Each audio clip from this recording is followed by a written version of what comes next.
આજ અખવા રીંગણાનું શાક બનાવીએ. મસાલો કર્યો.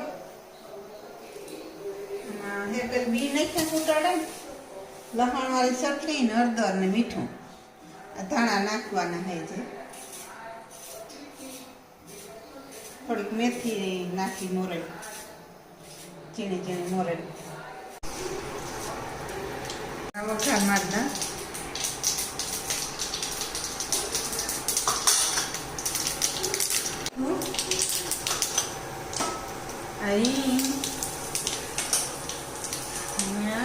બટેટા ને રીંગણા